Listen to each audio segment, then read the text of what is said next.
Meeting of our new school year. 6.0, reconvene open session procedural business, 5:30 p.m. 6.1, call to order. The Board of Trustees are hereby reconvening open session at 5:36 p.m. 6.2, roll call. Trustees to identify themselves by first and last name to formally establish a quorum. And I will note we have 2 board members calling in this evening. Jordan Zarati, Trustee Area 3, Running Springs, Arrowbear Lake, Green Valley Lake.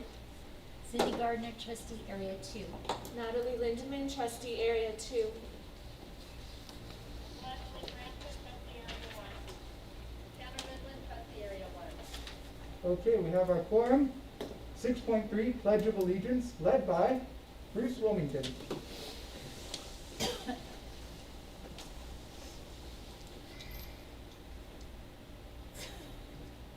Bruce Hamilton. Hamilton, I'm sorry. Oh, there we go. All right, I missed my cue, sorry. Ready, begin. I pledge allegiance to the flag of the United States of America and to the republic for which it stands, one nation, under God, indivisible, with liberty and justice for all. Forgive me, Mr. Hamilton. Oh, that's quite all right. You got a new last name. There you go, yeah. Incognito. Okay, 7.0, closed session report. 7.1, announcement of reportable actions taken during closed session. The board approves request for readmission for expulsion case number 05-19/20. The vote was 5-0. The board approves request for readmission for expulsion case number 12-19/20. The vote was 5-0. The board approves request for readmission for expulsion case number 14-19/20. The vote was 5-0. The board approves request for readmission for expulsion case number 22-19/20. The vote was 5-0. 8.0, public testimony. 8.1, did we receive any public comments? No, we did not. Okay, then we will move forward past 8.1, 8.2 there, and move on to 8.3, RTA and CSEA representatives. Do we have a speaker for our RTA at this time? Yes. Mr. Mark Baird. Good to see you all. Can I put it down a little bit or keep it up? Down while you talk, I think we've been doing. Yeah, we've been putting it down while we talk. Thank you. All right, so again, it's good to see you all in this very unique year of education. And I just heard schools have been in the news a lot, and I just heard that teachers were declared essential workers. So we'll find out how that works at the federal level. We've been declared essential workers, and even if we've been exposed to the virus, we would possibly have to show up to work. So we'll see how that works out in the next few weeks. And things change day to day, moment to moment. I want to thank my RTA leadership team for working most of July and August to create an MOU for coming back to school and dealing with the distance learning situation that we're in. I think the board needs to look at technology and the needs of each site. There is money from the state and federal government coming in to deal with this virus crisis, and being on both sides of the situation, having twins that are in 6th grade and being a 6th grade teacher, I've seen a lot of tears in the last couple of weeks. So, and it's just a lot of frustration about things not working technology-wise, and there's a lot to digest in a short period of time. So I'm telling parents and teachers and everyone, just do the best that you can and have patience with this situation as it develops, because that's all we can do. there is some money coming in from the federal and state. I really think we need, and Mr. Malone would probably attest to this, some help at each site with technology. Even possibly having someone that already works in the district who is tech savvy that can go around and help people immediately with questions they have about Google or why a student is having problems logging on to the internet, and problem solving these situations before people get into tears. So again, I don't know how these funds can be spent, but I think that need is kind of dire right now at all the sites, from what I'm hearing. Again, addressing some social media out there. The association, RTA, and even CTA, we're not opposed to reopening schools safely, but no one's going to die on my watch from this virus. So we've seen what happens when things are reopened too quickly. This virus is insidious. It gets in and it's established and runs wild. So I would just suggest to the board to, and you have been very wise, in my opinion, so far, be careful about reopen safely.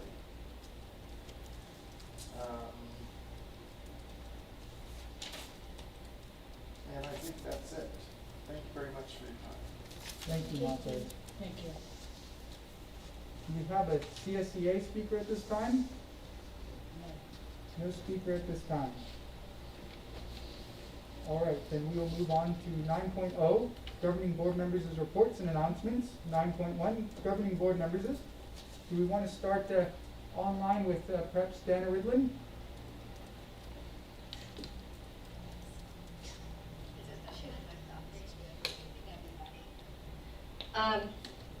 So I have something that I do want to read, but before I do that, I do wish to just have a few off the cuff kind of comments. One being, I am so incredibly grateful to how well the school district teachers have all really risen to the challenge of opening up virtually, and also very much appreciating how understanding and supportive the community has been. I'm sure other school board members will speak about it probably in greater detail than I am right now. Just that I really I couldn't be prouder of our community and the grit that we have shown through all of this. One of the things that has happened is Craig Phillips, who lives in Crestline, is a math teacher down the hill at, in Redlands, a high school math teacher. And he's put together a group of volunteers who are meeting over at Blake Gregory Community Church from 4 to 5:30 every Wednesday to help students and parents with the distance learning. So face-to-face help, it is paperwork needs to be signed, masks need to be worn, every kind of possible safety measure is being taken, while at the same time providing more human-to-human contact with providing assistance. Tutoring is available from kindergarten all the way through 12th graders.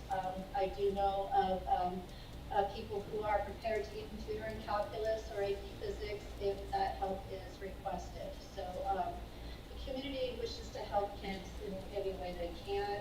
If it is, and meanwhile the teachers are doing everything they can. But I wanted to make sure everybody was aware of that assistance being provided.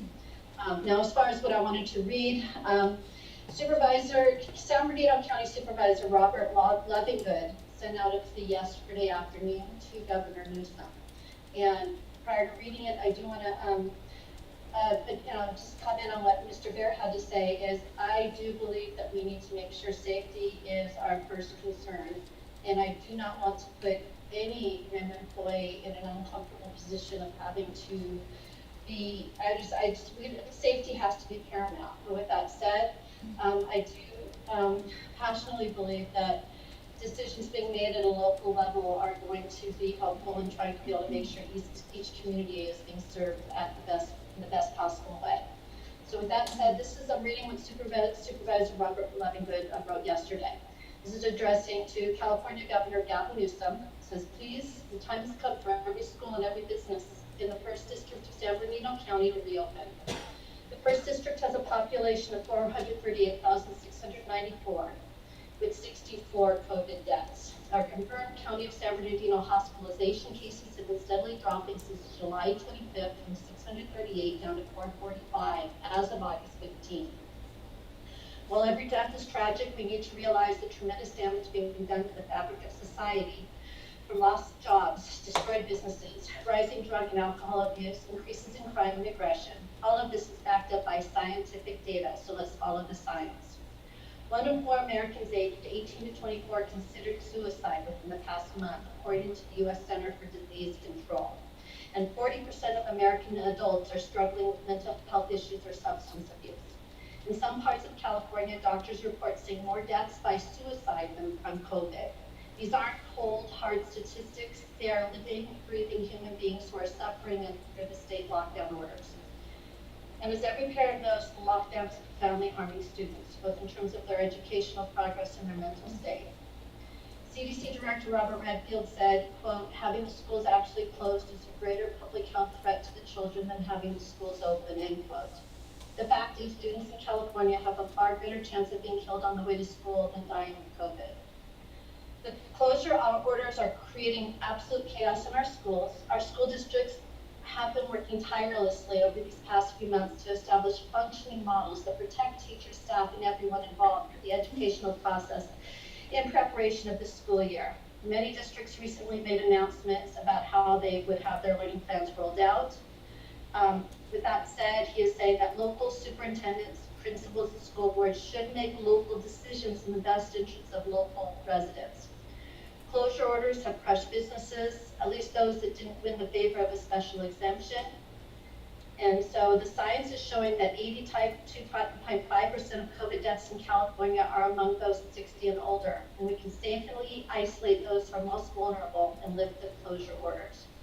So skipping ahead, it says that with adequate information, the state, without the consent of the state legislature, is destroying families' incomes, crushing the economy, irreparably harming students' education, and pushing millions to the point of desperation. So Governor Newsom, please follow the data, reopen our schools, and reopen our businesses. So, thank you. Thank you, Dana. How about someone over here in the room? Perhaps Natalie? Sure.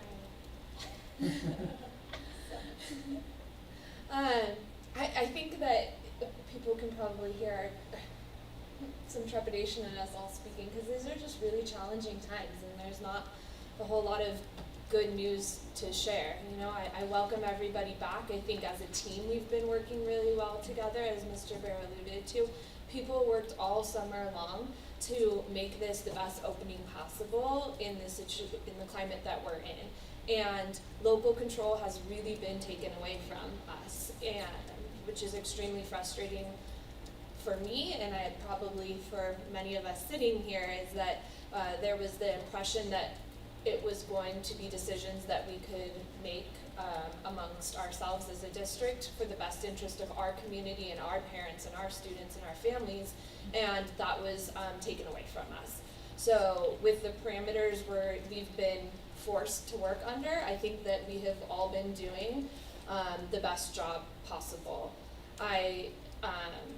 In my own life, I've had a lot of family and professional changes in the last month, and I now have 5 children at my house who are doing distance learning. And so I am a parent who understands how frustrating this process is, but I also know that for us it's been great staying in the district, staying in with our traditional teachers, because my kids had those connections having been at LAE already. Like, they knew their teachers already and they knew their peers already. So when we're doing the virtual learning and they can connect with their classmates, I'm seeing a lot of joy in my kids' lives that we haven't had because we've been so isolated from the rest of our community. So again, I think that they're super challenging times for us, and it's not optimal, and I'm not happy as a parent doing education this way at all.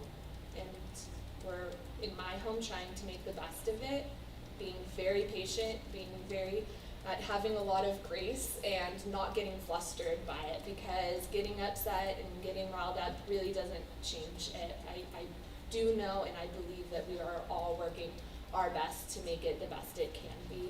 I appreciate Mark and Lori for getting those Chromebooks out to us, because we needed Chromebooks in our house, and so that's helping our kids have access to it now too. On a more positive note, in a modified way, we did have to do our welcome back breakfasts, but I was able to do a grab and go one through PTA at LAE for the LAE teachers and for the district office, and got to spend a little bit of time completely by myself when no other staff or teachers were there setting up, and it just felt so good to be like in the school, and I want that for everyone, so I hope things will pan out that we can do that again quickly. But thank you all for your work, and welcome back to the school year. Thank you, Dr. Lindemann. Let's head over to Leslie Branson online. Good evening. In 3 months' time, my term as a school board member will have been completed. My 12 years in office have flown by, and also they have gone very slowly. It helps me to put my service to the Rim School District into perspective. My eldest granddaughter, Abigail, just graduated high school this past June in a virtual ceremony. Her entire time in school, kindergarten through high school, I have been serving on the RIM board. She had never known when I wasn't a school board member. 12 years is a long time, and much has transpired. The world around us is now a different world than 12 years ago. Now, COVID-19. Personally, I'm much older and hopefully wiser, but surely much grayer. In the past 12 years, I have become a grandmother to 4 more grandchildren, bringing my total to 6 total grandchildren. Each and every decision I have made as a school board member has gone through a thought process that included how my decision would affect those who I am responsible for and whom I serve. One past school board member, upon retiring from the board, enumerated how many meetings they had attended while serving on the board. I look at things from a different perspective. Have I made a positive difference for the students that I serve? Have I been responsibly serving the faculty and the staff in our district? I have met and worked with some very fine individuals in the Rim School District. These individuals that I have served with are numerous and varied, bringing into the arena many devoted and altruistic agendas. Many and most of the welfare of the students are as their chief concern. I commend these devoted individuals. During the recent COVID months, I have observed extraordinary diligence of the Rim School Board, our Superintendent, Michelle Murphy, and her executive cabinet, and many, many others, too many to mention, who have accomplished great feats that are intended for the betterment of our district. I will continue to retrospectively be looking at the last 12 years, and hopefully, prospectively, I can continue to be of service in our community in some future endeavors. Thank you. Thank you, Dr. Branson. We'll move on to Cindy Gardner. So I'm super sore today because I'm back at painting the Rim High School hallways spirit colors, their colors. Rim High School PTSA started this as a school beautification project brought forth by students in leadership class. And we started in the 100 wing. And unfortunately last year, first semester, we sort of put it on hold because of construction of the bathrooms and all the dust. And then second semester, well, you know what happened there. So the really great part is our volunteers, parents and students can't be physically on campus. And I want to just thank so much our classified who've been stepping in and doing jobs that normally don't get done, work in the exterior of schools, interior of schools. And I'm really excited that Jennifer Kaywell contacted me and asked, hey, we have bus drivers that would love to help. And I'm like, yay. So been working with Mandy, Terry, Mario, and Deborah, painting in the 200 wing, and really excited. I'm really excited Mario brings music because it makes the time go really quickly, and he has good taste in music, I have to say. So getting a lot done, and really thanking the bus drivers for helping and taking the baton, so to speak, in school beautification, because that's been a project that's been put on hold, and all the paint's just been sitting there, so that's exciting. I've been attending all summer, well, during closure and during the summer, various different California State Board Association meetings on reopening, on equity. I did a day-long 8:30 to 4:30 county equity meeting, various speakers, and the really interesting part is at the end of it, the superintendents from around San Bernardino County were talking about not only just equity, but reopening and distance learning as it relates to equity, and the whole idea of the digital divide and the gap of knowledge that's being created by digital learning, the distance learning, I mean. And so that, a lot of conversations I've been having in regards to reopening schools, how to do it safely, the distance learning, hybrid models.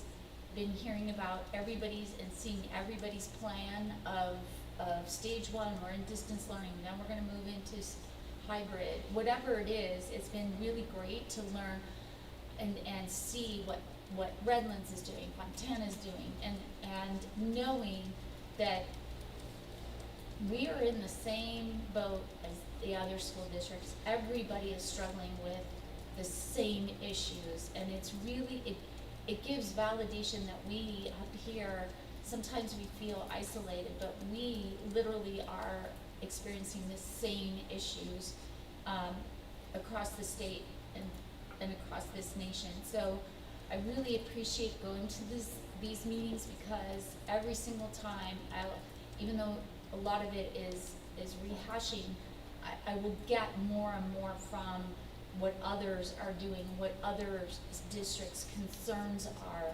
So that's just been great to be able to do. In regards to, there's a bill that unfortunately is stuck, AB 1384, Patrick O'Donnell, Assembly member, he introduced it, that would limit the liability for school districts in regards to COVID and people that want to go sue crazy, and it would limit our liability. Unfortunately, it hasn't been set for hearing by the Judicial Committee. The head of the Judicial Committee is an attorney who doesn't like limited liability, so it probably may not get a hearing, but we'll see. There's a lot of CSBA backs this bill, SANDABS, the advocacy consortium that I'm on for the county. We made a formal position and sent a formal letter, and Capital Advisor, our lobbyist, is lobbying on this bill to push it forward. So we'll see what happens, but this, I know every district is concerned about this liability issue. Then the last part is college and career stuff. I know there's a lot of juniors and seniors out there. It's different. It's crazy, and I understand it. But you know, as I said in the spring, the UCs, the UC and Cal State, they are waiving the SAT, ACT for the fall 2021 freshmen. So that's our current seniors.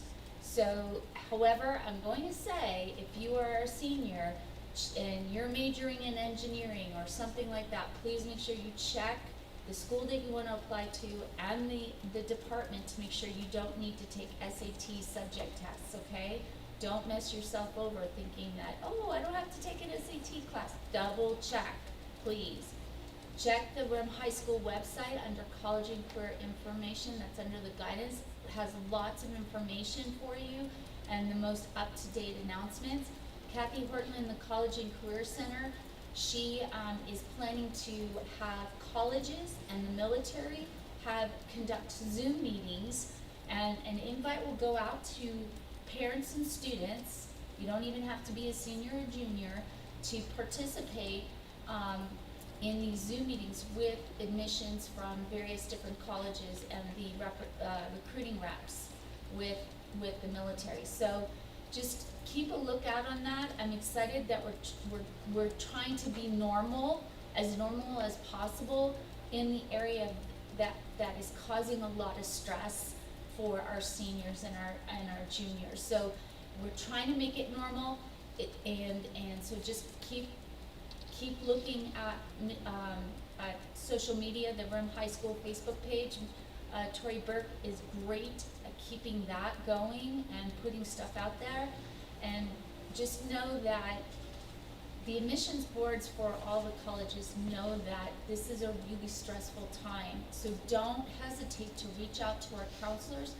Call the admissions at a college that you're interested in applying to, and ask questions. Don't be scared to ask questions, and just get some kind of semblance of, okay, I don't have to be so freaked out, because this is still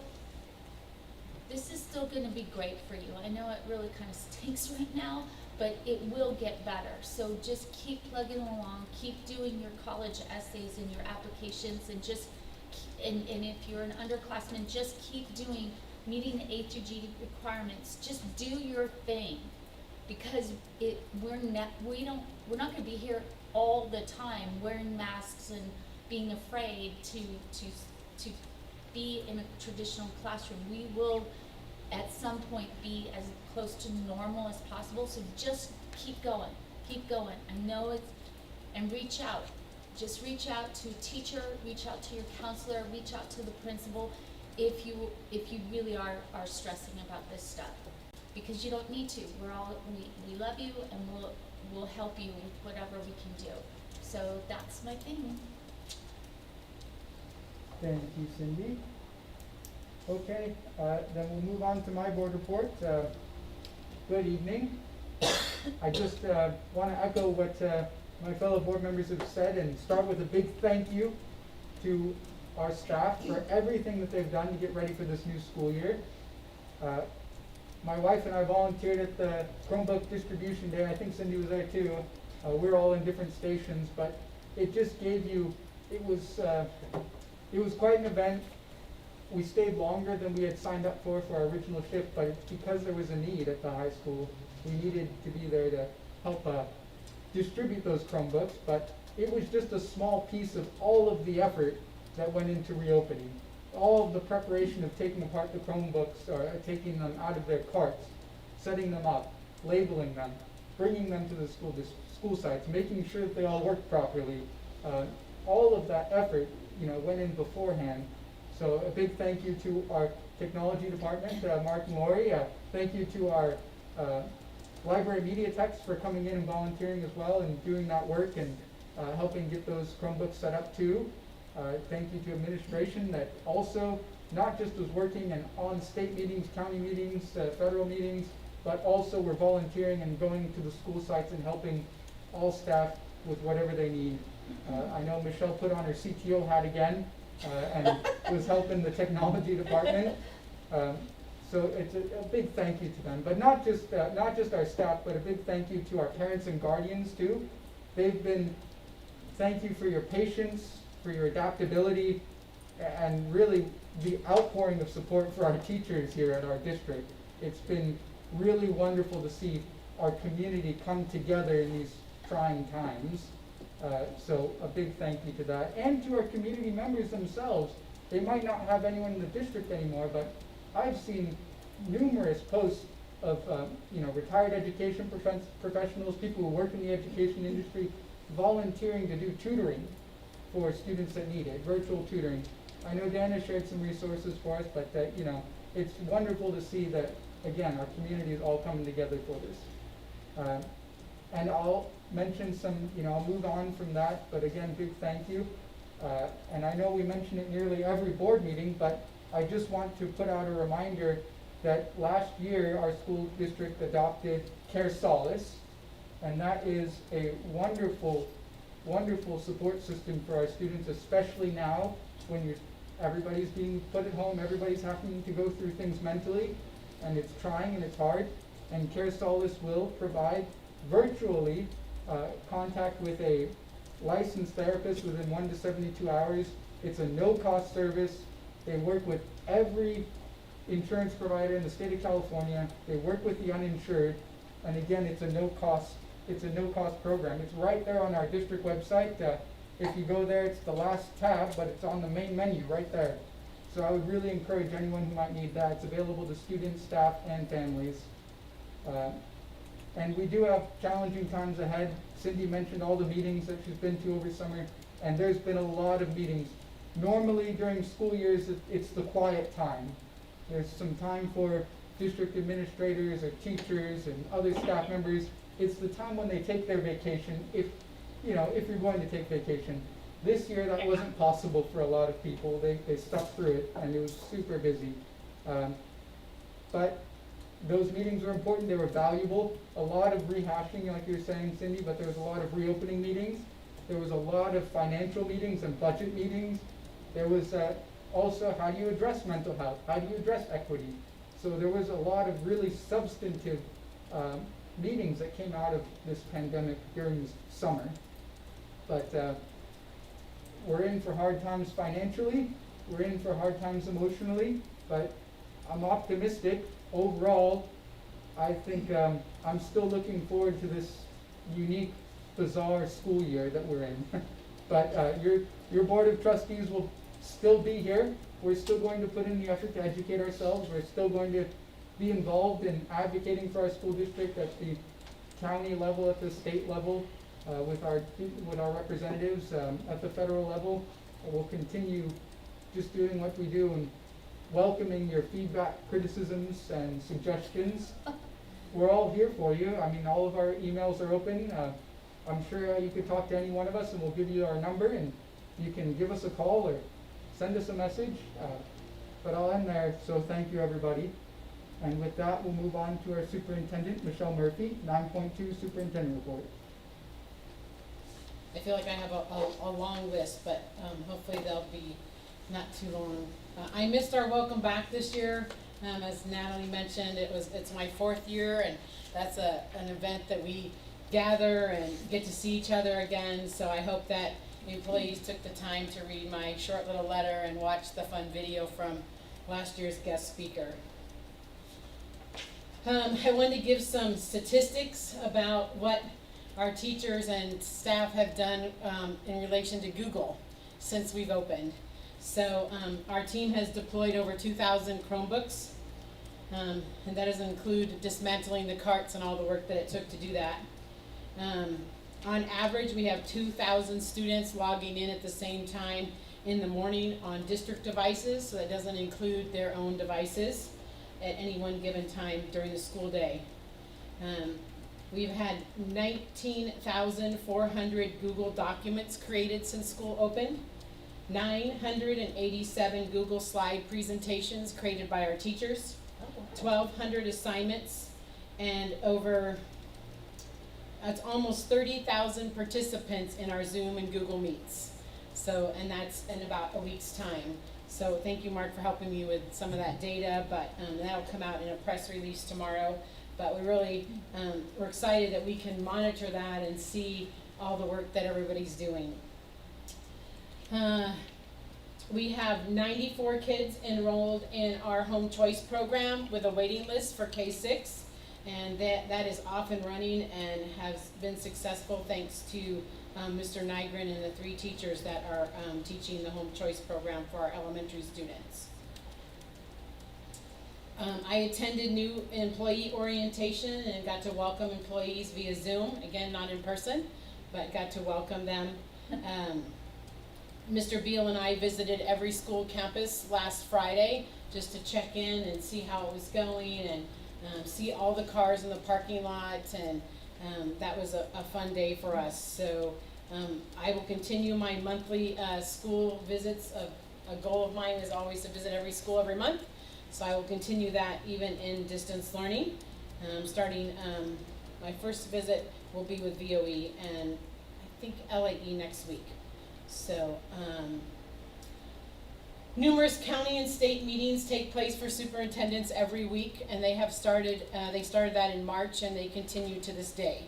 So, sometimes they're good and have good information, and sometimes they're frustrating.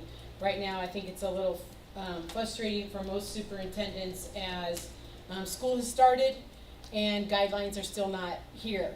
So it's frustrating to have put systems in place and worked on strategic plans collaboratively with our stakeholders, and then come to find out that the CDE will be releasing new attendance guidelines.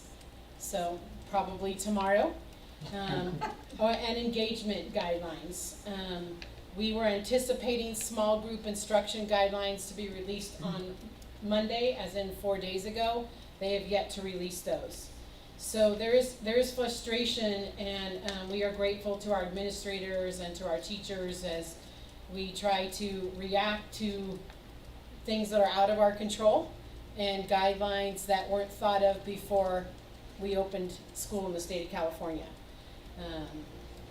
So that has been frustrating, I guess, as a part of my job, and I'm very grateful to the High Desert Mountain superintendents. We get together on Thursday afternoons and discuss what are you hearing, what are you seeing, and how are you interpreting those guidelines. So I'm really grateful to that group of superintendents. It's good to have them to talk to. Mr. Bear mentioned COVID money. We do have a budget plan for the COVID money, and we did some things to release some money to sites this week so that sites can choose how to spend that money themselves on what they need for the classrooms. So your principal should be talking to you about that soon. I'd like to thank Lake Arrowhead Mountain Morning Rotary as they have spent the summer working at Mountain High School. So they have provided 2 new ramps under campus beautification and painted the front office and painted the trim of the building. So it looks really good. They're not quite done yet. They're volunteers, but they did pay for the project. It was over $6,000 just for the ramps. So we'll be bringing that donation when they're finished to board. But it looks beautiful if you have a chance to go by there. So it'll be nice for when students come back. I just really like to thank everyone who's worked so hard to get school up and ready. I know it's like teaching, and I heard from a teacher today who emailed me, and she says, I'm an old dog learning new tricks. And but she says, I'm coping, it's frustrating, but I'm getting through it, and this week is better than last. And so I thanked her for her email and giving me that teacher's perspective. I was able this week to have a parent perspective. I have a close friend who I was at their home when they were doing distance learning and saw the frustration on her behalf as a single mom trying to get her 6th grade son who has 6th grade smart alecky tendencies and to do his work, and they started at 9 in the morning and finished at 6:10 at night. And so just seeing that on her side really opened my eyes to what it was like. My kids are grown. I've seen the frustration with my grandkids, but I just extend patience and grace to all of us and to our teachers and our classified staff who are learning new things too, our families, and our administrators who are all giving their very best to be here for families, instruct kids, and do it in a safe manner. So really appreciate all of you, and thank you for extending to our district patience and grace during this time. Thank you, Michelle. Okay, we'll move on to 10.0, action calendar. 10.1, superintendent, approval to revise the attached board policies, BP, administrative regulations, AR, and exhibits E to our policies and procedures. The revisions are provided by the California School Board Association, CSBA, pages 1 through 126, fiscal impact none. So moved. Cindy's our first, So moved. Second. and Natalie's our second. And we'll go ahead and open this up to discussion now. Any discussion? I think we talk about, there's usually updates to our board policies and regulations, administrative regulations at every board meeting. It's part of what our CSBA provides us, and it's always Saves us money. saves us money, a lot of money on attorneys reviewing what are these board policies, what's the latest, revision ed code, and how do we write something up to meet it. CSBA helps do that, all of that for us, and it's all reviewed by our administrators, and then your board members get to read through it. And then we ask questions, and then our administrators answer those questions, and then it comes to our board here. So, nothing else, then we'll go ahead and vote on it. All in favor? Aye. Any opposed? The motion carries unanimously. 10.2, superintendent, approval to add the following new board policies, BP, and exhibits E to our policies and procedures that were provided by the California School Board Association, CSBA. E1, 1312.3, uniform complaint procedures. E2, 1312.3, uniform complaint procedures. BP 5141.5, mental health. BP 4113.5, 4213.5, and 4313.5, working remotely. Pages 127 through 139, fiscal impact none. So moved. Natalie's our first, Second. Cindy's our second. I'll say the same thing. We have a lot of new revisions and new policies to add, especially due to this pandemic. It's created a flurry of needs for new board policies and regulations. Any other discussion? Okay, we'll go ahead and call for that vote. All in favor? Aye. Any opposed? The motion carries unanimously. 10.3, superintendent, approval to delete the following exhibits from our policies and procedures that were provided by the California School Board Association, CSBA. Also per administration, delete AR 5112.5, exhibit 3, 1312.4, Williams Uniform Complaint Procedures. Exhibit 4, 1312.4, Williams Uniform Complaint Procedures. AR 5112.5, open/closed campus. Pages 140 through 145, fiscal impact none. So moved. Cindy's our first, Natalie's our second. Any discussion? Okay, we'll go ahead and call for the vote on this. All in favor? Aye. Aye. Any opposed? The motion carries unanimously. 10.4, superintendent, approval to form an equity and social justice committee. Page 146, fiscal impact none. So moved. Cindy's our first, Second. and Natalie's our second. And we'll open this up for discussion, but, Yeah, our- I just want to say that during our board retreat on July 24th, we were going to develop a equity resolution, equity and social justice resolution, and we realized that given the enormous depth of the topic of equity and social distance, that we really couldn't do a service to this subject with just an hour and slam out a resolution, that we really needed to develop an equity statement as well as the resolution, and then really look at equity in our district, equity and social district, justice. And so all of us were like, we all wanna be part of this, and so we decided that a board committee would be the best way to have all the voices heard, and be able to really dig deep into our practices, our policies, reviewing our board policies as they relate to all of this, and really tying things together. And it's been great going to being part of webinars put on by the county or CSBA on equity.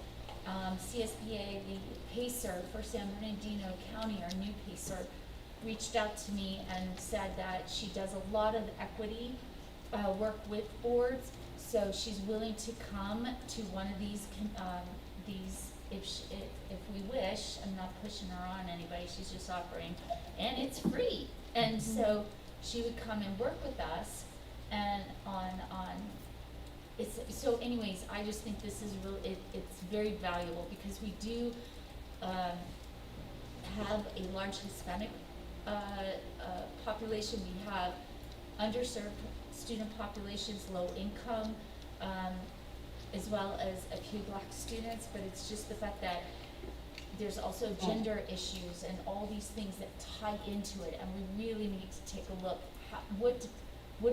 What are the words? What are we doing that we unintentionally keep those systematic practices in place? And some of it's embedded within education itself. I'm not saying that to diss on anybody. We just need to take a look at this, and how do we want to be as a district, and how can we help those underserved students better? How do we serve them and their needs better, and get them to where they want to go and change their lives?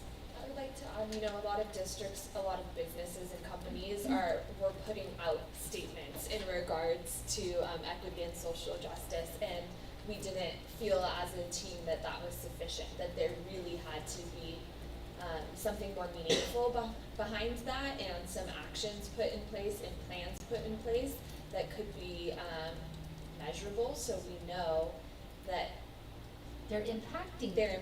It's not just a statement that we're And throwing checking a out there and box. we're checking. Exactly. So that's the purpose of the committee, and again, we were all interested in being part of that. So we look at it's data. exciting to do that. Yeah, we look at data that Heather provides, with the CASP and the dashboard and all that, and she breaks it down for us in the underserved student populations, and we look at the site data, but equity is more than just that data, and reaching down and saying why are not more low income and Hispanic students continuing AP enrollment? Why are they not? Why do we have so few low income students some years? What is it? And that's just one kernel of it, because I'm a data freak, but I'm just saying is that we get the data, but there's faces behind that, and there's policies and practices, and that where can we start at the TK level to change that discourse?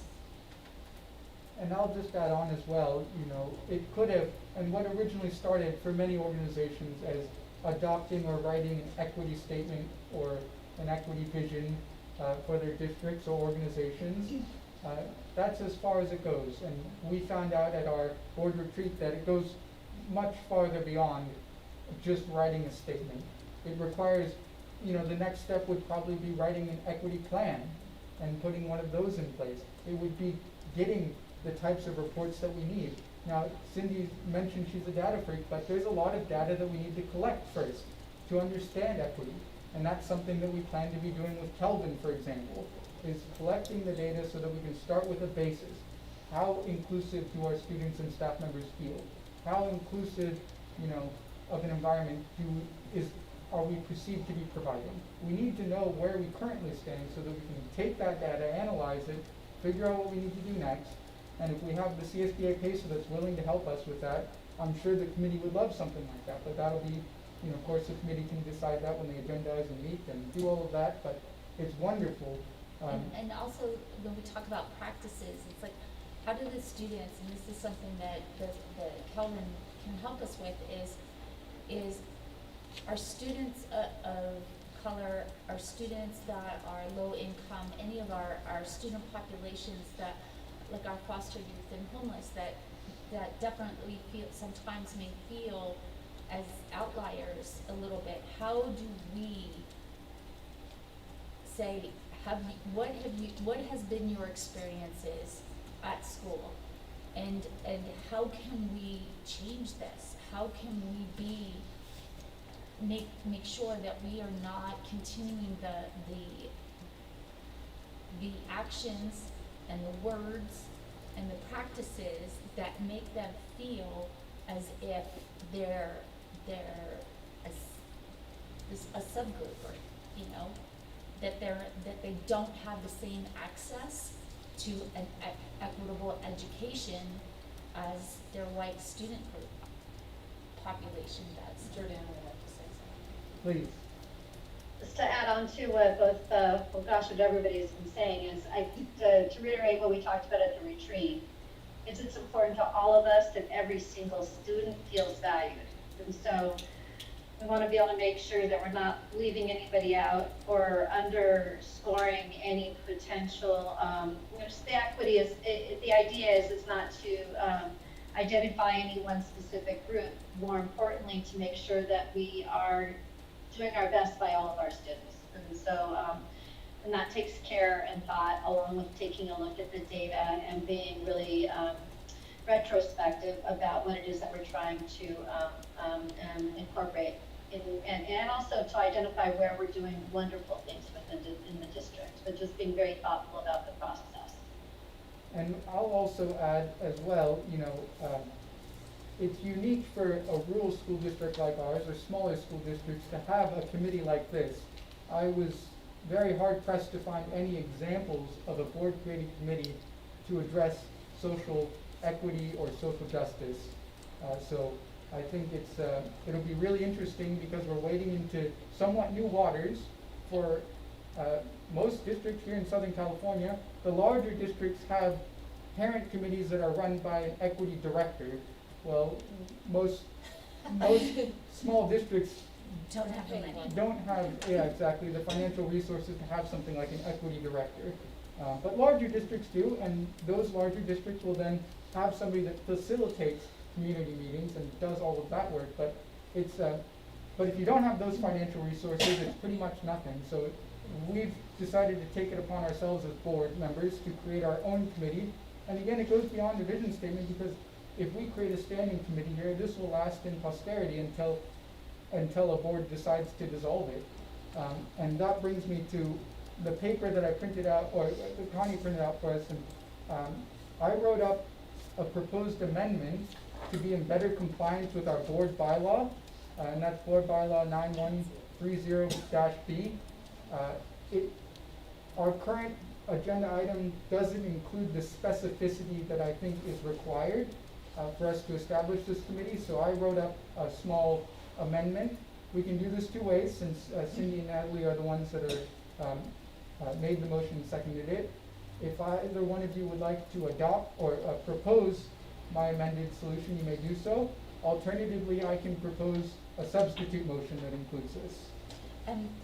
What I'd like to do is the committee purpose, developing or referring recommendations to the Rim of the World Unified School District Board of Trustees that include, but are not, I would like to say the words, but not limited to. And the reason being is that as we do this work, We'll learn more. we will learn what we need, and we should have the ability to be able to do what we need as we travel this path. Because you're right, there aren't boards that do this. The PACER, Nikki, it actually said that where she's never heard of this before, so she's excited about it. So if we could say, but not limited to, I think that's a wonderful adjustment to the amendment. then I would feel more comfortable with it. It doesn't tie it down. I think that's very prudent. And I'll give everyone a moment if they want to read through that or think about it. And again, two options here. If one of you would like to propose this amendment, or if I'll just not, amend it. okay. Okay. So, Did you have a chance to read it? Yes, I did. Okay, so then I make a motion to amend, where are we? 10.4 to approval to form an equity and social justice committee what is this called? It's a standing committee. A standing committee as detailed. I will second that. Okay, thank you. And I know that it might have been a little too small for them, for other board members to read. Would you like us to read it out for you? Yes. Okay, so on here, our board bylaw that I had mentioned asks for a little more specificity when establishing a committee. So I put in on this sheet, our committee name is our Equity and Social Justice Committee. Yay! The type of committee is a standing committee. This means that it's a board-created committee that will exist in perpetuity until dissolved by board action. Some committees you can establish a timeline. Some of them are ad hoc committees, some of them are temporary committees. This one would be a standing committee. I've listed the committee members as myself, Jordan Zarate, Cindy Gardner, Natalie Lindeman, and Jordana Ridlin. Leslie won't be able to commit to some time to this. That's good. But I did ask her. We had some suggested stakeholder groups that we want represented, and that would be students, parents, RTA union representation, CSEA union representation, district office administrators, community members, and we'd like to place an emphasis on minority representation, since this is a social justice and equity committee. The committee's purpose would be developing and referring recommendations to the Rim of the World Unified School District Board of Trustees that include, but are not limited to, weaving social justice and equity principles into existing board bylaws, board policies, district practices, and administrative regulations, creating a culture of support and embracement for students and staff members that often face challenges that necessitate additional work to ensure equity, seeking out input and feedback from underrepresented stakeholders, seeking out input and resources from social justice experts, seeking out input and resources from equity experts, for example, the CSBA Equity Network. And that's what I have written down on there. Do we want to include something about reviewing practices and policies relating to equity and social justice in the district? I think it would be nice to explicitly say that. That makes good sense. Okay. Just because then you're right, it's more. Leslie, do you have something to say? No, Okay. I do. Okay, Jordana. I'm wondering, as far as voting on this as a board, whether we could have, if it could wait until the next board meeting so we can take some time to be able to see all that is written and also be able to have a chance to be able to think about it. It's changing the nature of this agenda item from being able to form the committee to becoming a much more, very, very specific and more, I don't know, it's a lot to get my arms around right now in terms of just having it within this at this time. Jordan, are you looking at, I think because we've already done it, Well, like first and seconded, we just need to do a vote or not?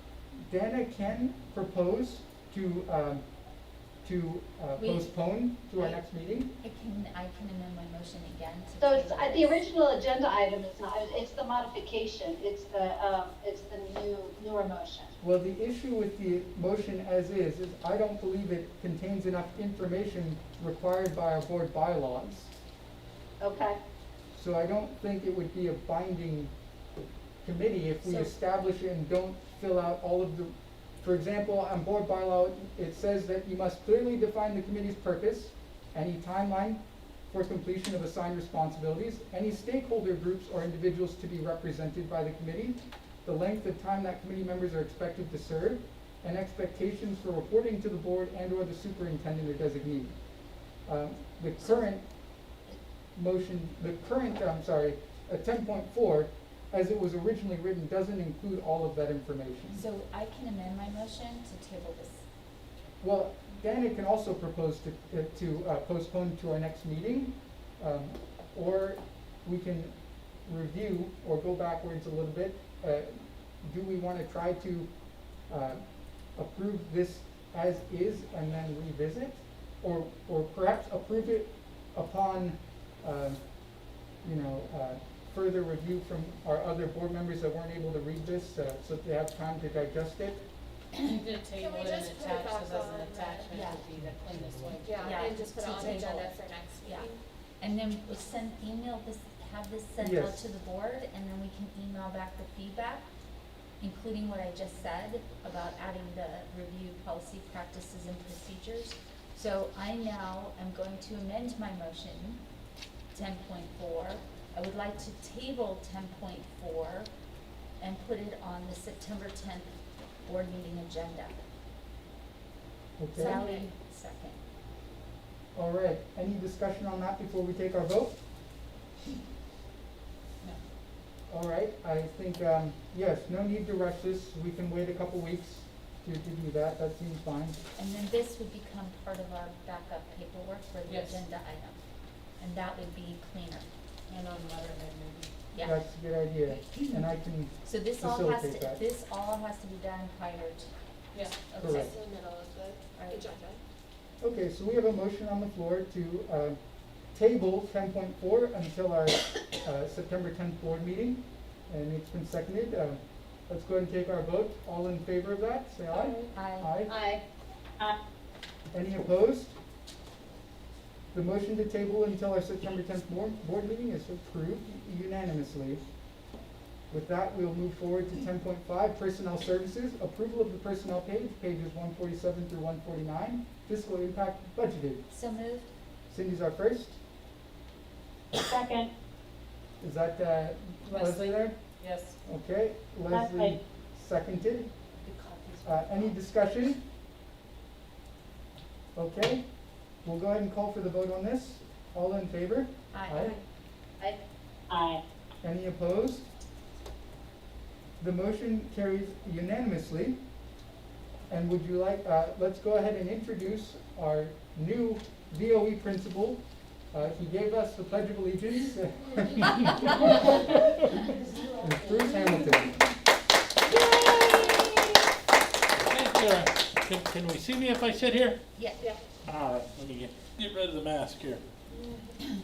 I just want to say thank you to the board and cabinet and everyone in my New Rim family that has reached out and given me such a warm welcome, and express how much I'm looking forward to working with my fellow Hawks at VOE. I'll keep this short. Next week, I will be reaching out. You'll get a couple of links. One will be for an introductory Google Slides presentation, give you a little information about myself. And then I'm going to do at least 2 virtual meet and greets. I wish we could do it in person, but in the situation we're in, that's simply not going to be something we can do. There'll be question and answer sessions, and I'm looking forward to it. Thank you for the opportunity. Thank you. You're welcome. Thank you very much, Mr. Hamilton. Yes. I just want to, something on the personnel page, just want to include, at least we'll be seeing this probably the next few board agendas. But we're starting to see a lot more of our classified staff move into the certificated staff. So we're seeing some instructional aides move into as teachers. So you'll see that on this agenda item. I just want to bring that up for the board's attention. We think it's kind of exciting to see we're growing our own. And so we'll see that probably in the next few agendas. Thank you. Okay. Well, with that exciting note, we'll move on to 10.6, Personnel Services. Approval of the Coordinator Technology Services job description, pages 150 through 154, fiscal impact none. So moved. Cindy's our first, Second. and Natalie's our second. Discussion. I think, Yay. yeah, we've talked a bit about our technology needs in our district. So I think creating a job description for this would be, make good sense. It Jordana would be would like to quite say prudent. something. Go ahead, Jordana. I just want to add that Mark has really, actually, I mean, I know this position is just a job description, but just being able to say within our and expertise, and being able to have like minute by minute support has become a greater and greater priority.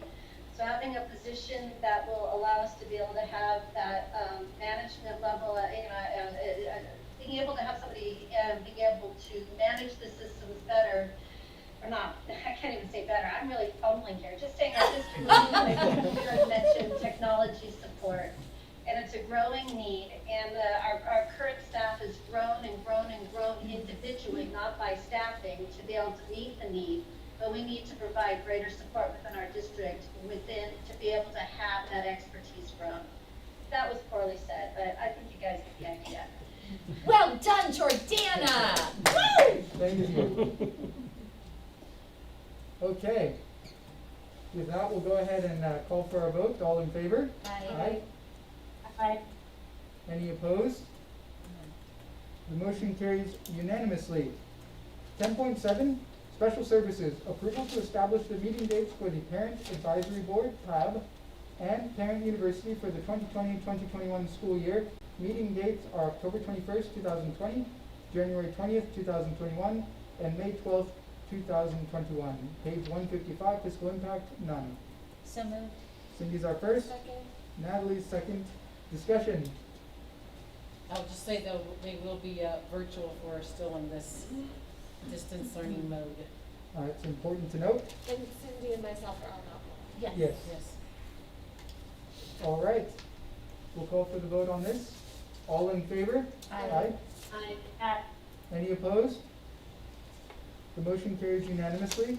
10.8 Business Services, approval to adopt the district's revised 2020-2021 working budget, fiscal impact none, pages 156 through 158.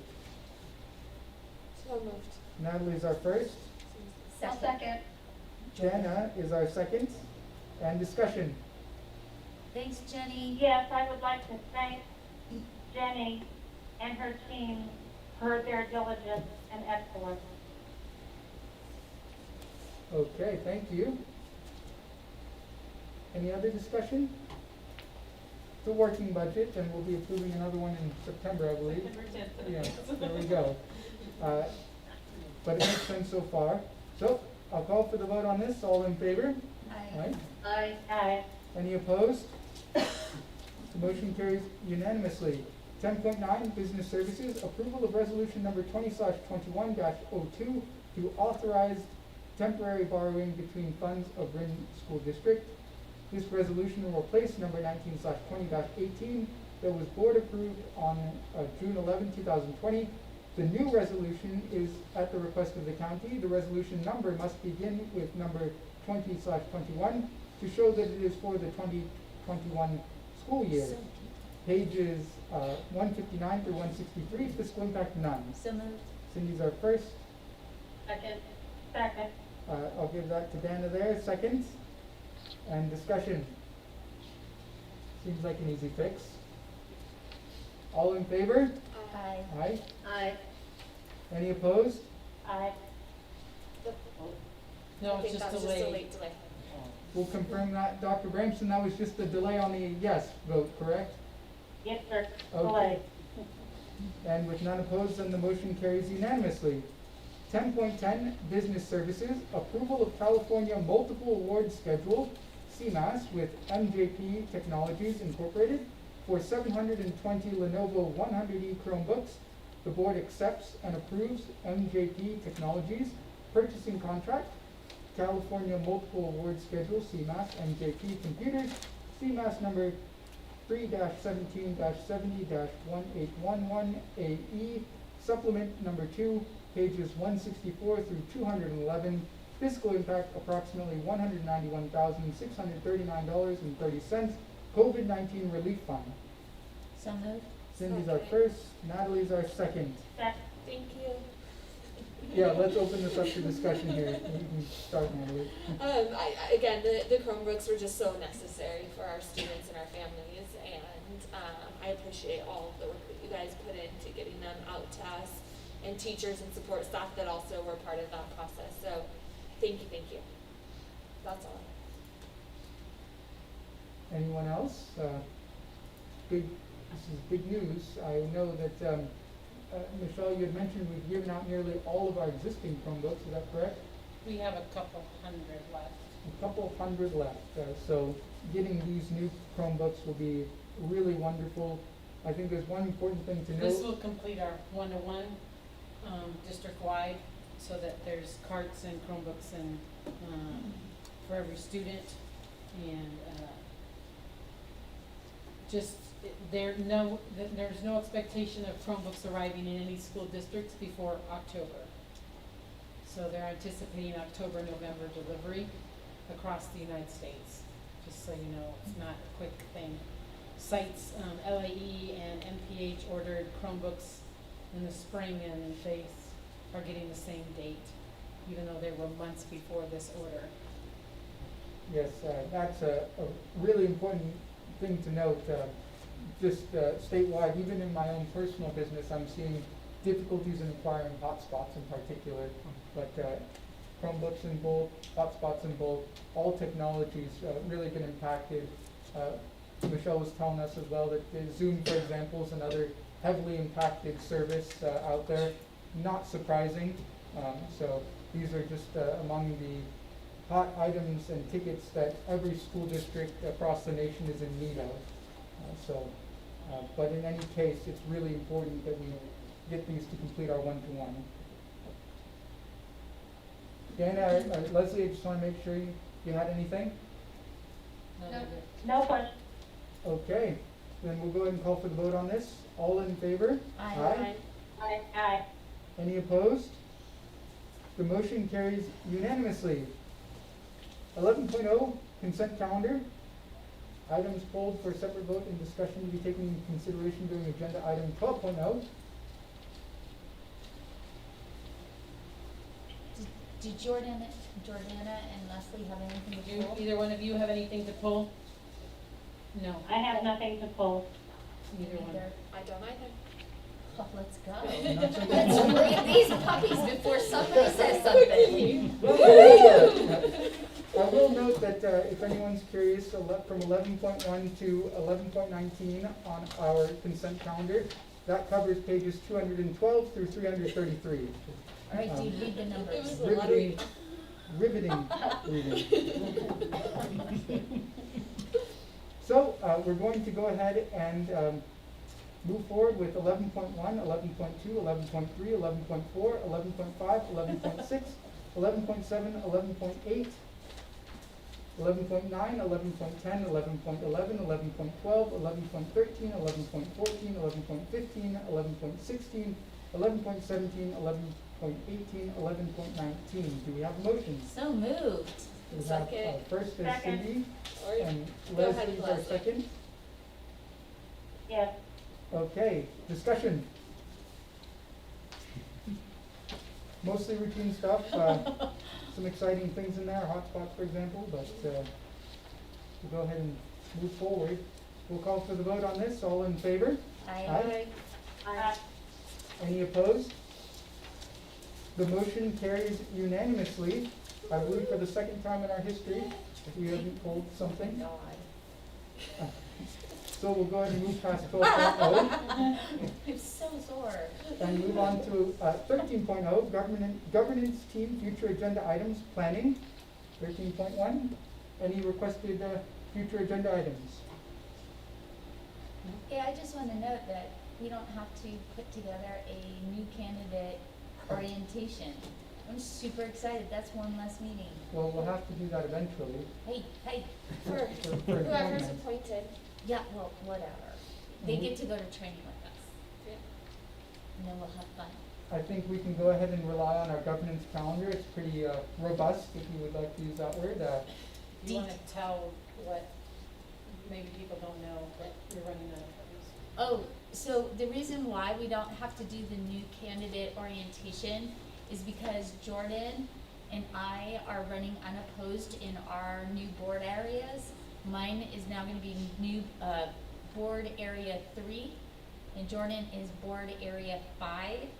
And, so we're unopposed. Board area 1 does not have any candidate that filed, so what will happen is after the election, we will start the process for appointing someone.